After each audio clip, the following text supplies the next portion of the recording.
Selamat sore, Breeders dan Insan Brilian. Selamat datang di episode Ngopi Sore kita hari ini, di mana kita akan ngobrolin seputar investasi, mulai dari saham, reksadana, hingga obligasi. Dan hari ini kita sudah kedatangan tamu spesial di hari ini, yang dimana kita akan membahas topik mengenai highlight sektor perbankan di tahun 2025 ini. Nah, Breeders, seperti yang kita tahu ya, bahwa sektor perbankan ini menjadi tulang punggung dari perekonomian Indonesia ya. Dan di tahun 2025 ini, ada banyak hal baru yang perlu kita pahami, mulai dari tren digitalisasi, green financing, hingga perubahan-perubahan kebijakan dari global maupun domestik yang secara kompleks semakin terjadi. Jadi tujuan diskusi kita kali ini adalah untuk memberikan insight terkait dengan tren dan juga prospek dari sektor perbankan, sekaligus menjawab pertanyaan besar, bagaimana sektor perbankan dapat tetap tumbuh di tengah tantangan ekonomi global dan juga domestik. Nah, hari ini kita sudah bersama narasumber yang hebat. Di sini sudah ada Mas Victor Stefano selaku Equity Research dari BRI dan Reksa Sekuritas. Halo Mas Victor, selamat sore. Halo, selamat sore. Akhirnya kita melakukan podcast lagi ya Mas ya, karena sebelumnya juga sudah pernah nih sama Mas Victor. Dan di sini juga sudah ada Bapak Siaga Rida Utama selaku Debt Head dari SMG BRI yang akan membagikan pandangannya mengenai strategi operasional dan kebijakan perbankan. Selamat sore Bapak Siaga. Halo teman Breeders. Baik, tanpa berlama-lama lagi, mungkin kita bisa langsung masuk ke pembahasan yang menarik hari ini terkait dengan highlight sektor perbankan di tahun baru 2025. Oke, baik Breeders, mungkin tanpa berlama-lama lagi kita langsung masuk saja ke pembahasan hari ini tentang highlight sektor perbankan di tahun 2025. Mungkin sebelum ke Bapak Siaga, saya ingin bertanya dulu nih ke Mas Victor, selaku Equity Research ya dari Breeds. Mungkin bisa dijelaskan nih untuk Breeders di rumah, apa saja tren utama di sektor perbankan Indonesia di tahun 2025 ini? Silakan Mas Victor.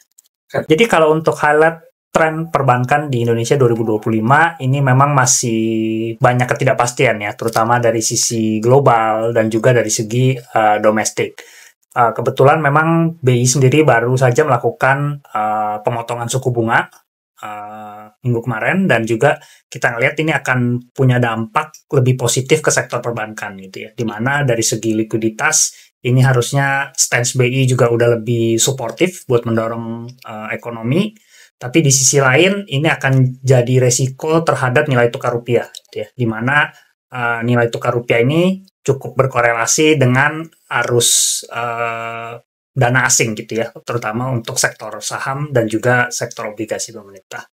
Jadi kalau kita melihat sebenarnya perbankan diharapkan masih dapat tumbuh di tahun 2025 ditopang dari pertumbuhan kredit yang masih positif dan juga dari segi kualitas kredit yang masih terjaga.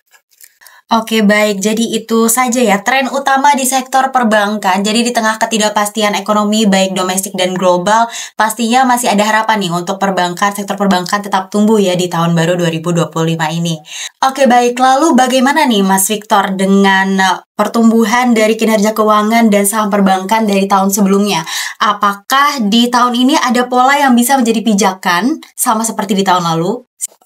Dari sektor perbankan, mungkin yang lebih kelihatan di tahun ini agak sedikit berbeda itu mungkin dari segi growth ya, di mana tahun lalu pertumbuhan kredit itu memang masih cukup tinggi di double digit gitu ya untuk pertumbuhan kredit, dan dari segi laba juga masih bisa bertumbuh positif, dan ini kita harapkan untuk laba sendiri masih dapat bertumbuh positif di tahun 2025, tapi memang dengan indikasi pertumbuhan kredit yang lebih melambat, terutama dari segi bisnis UMKM, di mana terlihat masih adanya recovery gitu ya, masih proses pemulihan untuk kredit di segmen UMKM tersebut. Jadi kelihatannya untuk tahun ini sendiri untuk growth di kredit masih akan ditopang dari pertumbuhan kredit di non UMKM. Baik, jadi untuk di tahun ini dari pertumbuhan kreditnya masih ditopang oleh non UMKM ya berarti ya Mas Victor ya. Oke, baik, terima kasih atas jawabannya ya Mas Victor, sangat insightful. Mungkin sekarang saya ingin bertanya langsung ke Bapak Siaga ya. Oke, Bapak Siaga, pastinya di sektor perbankan kan tentu harus memiliki strategi operasional yang kuat untuk tetap kompetitif ya di tengah tantangan ekonomi seperti saat ini. Nah, kira-kira bagaimana Bank di tahun 2025 ini mengoptimalkan proses operasional mereka? Silakan, Pak.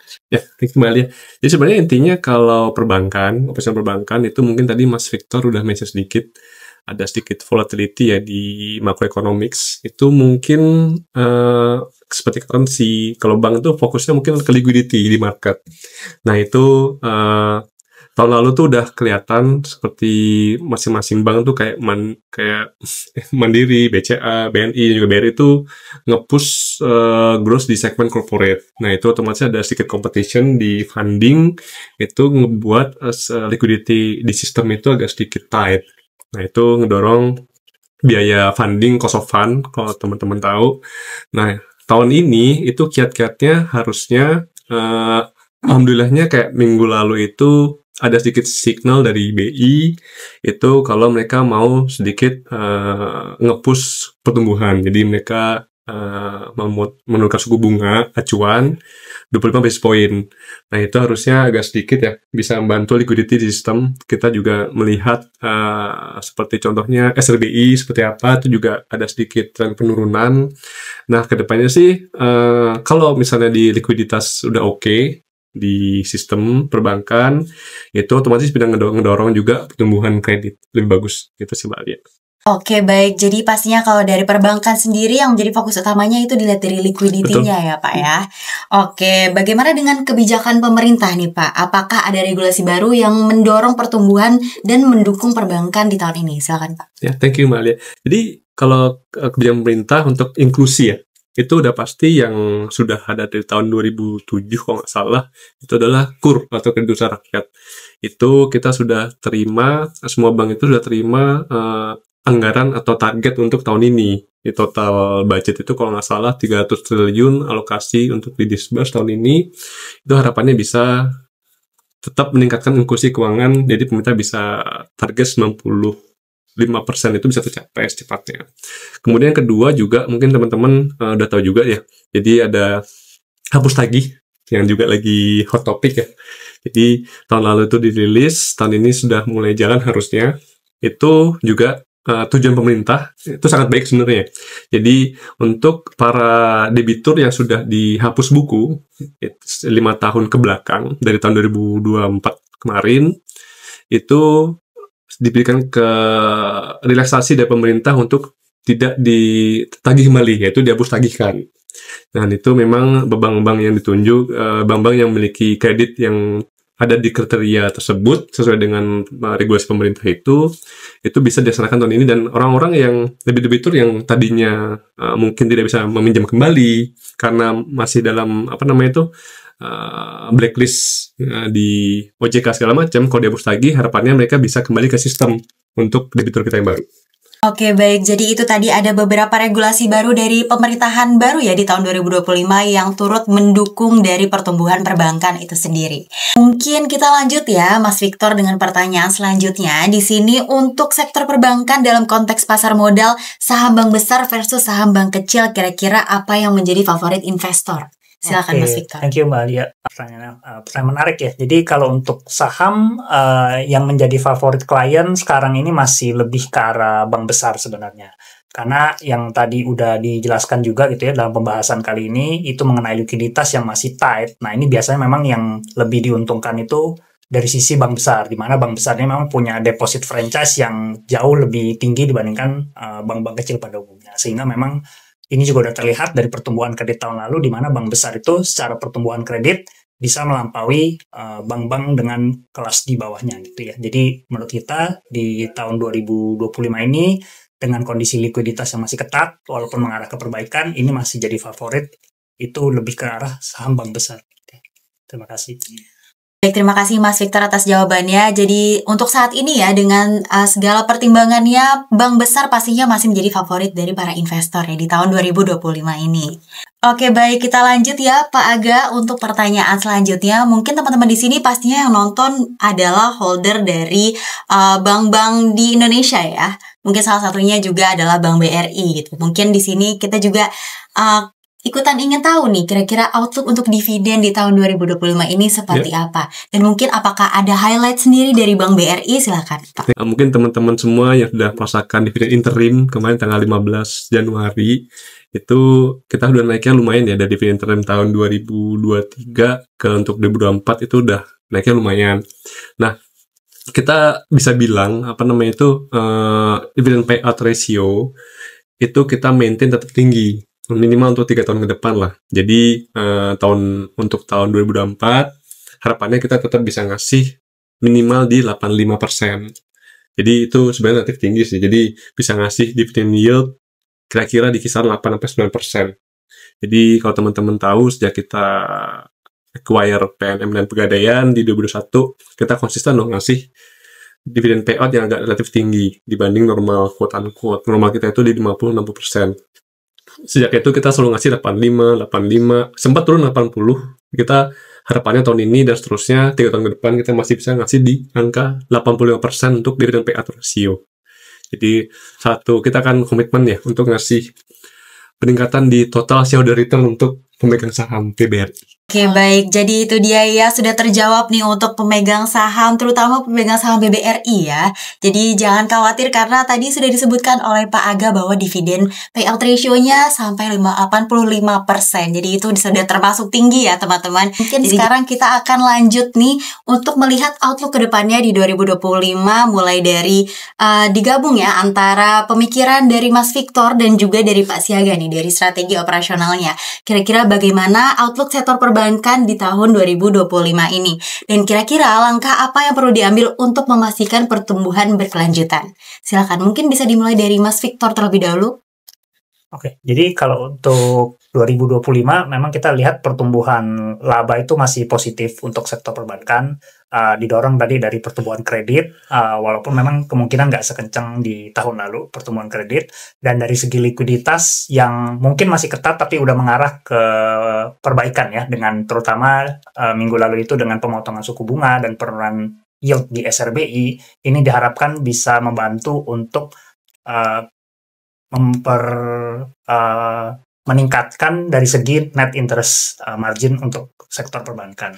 Nah, kalau dari segi asset quality ini juga kita melihat di segmen UMKM ini disbursement udah mulai pelan, dan sekarang para banks itu lebih cenderung untuk lebih hati-hati ya untuk disperse ke segmen UMKM, dan diharapkan jadi untuk kualitas di segmen UMKM ini juga bisa recover gitu, terutama dengan kebijakan-kebijakan pemerintah juga yang pro ke arah segmen UMKM tersebut. Itu. Oke, baik. Terima kasih Mas Victor. Mungkin dari Pak Siaga seperti apa nih outlook dari perbankan di 2025 ini? Saja sih, cuma sebenarnya kita juga agak sedikit surprise in a good way ya. Jadi minggu lalu itu ada potong suku bunga itu cukup mendorong optimisme kami semua. Jadi apalagi juga mulai bergulir ya, yang teman-teman pasti udah tahu dong, yang makan siang gratis ya. Udah ada piloting tahun lalu, kemudian udah mulai roll out tahun ini. Harapannya kami di perbankan ini memang salah satu kendala ya, bukan satu kendala di kami itu, karena kan segmen kami adalah mass market, micro dan small atau mikro dan kecil. Nah, itu memang sejak 2023-2024 itu kami ngelihat ada sedikit pelemahan di situ. Jadi low to mid income group itu agak sedikit melemah dan konsumsi daya beli. Nah, itu memang harapannya dengan program-program pemerintah ini seperti makan siang gratis contohnya, itu 71 triliun di 2025 itu harapannya bisa ada multiplier effect ke bawah, bisa membantu profitability bank. Gitu sih.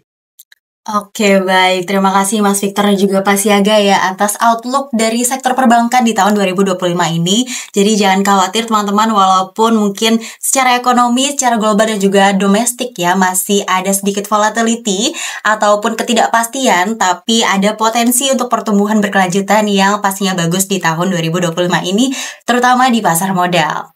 Oke, baik. Diskusi hari ini tentunya sangat informatif. Terima kasih sekali lagi kepada Bapak Siaga dan juga Mas Victor. Mungkin sebelum kita tutup sesi dari podcast Ngopi Sore episode hari ini, mungkin akan ada closing statement dulu nih. Mungkin bisa dimulai dari Bapak Siaga terlebih dahulu.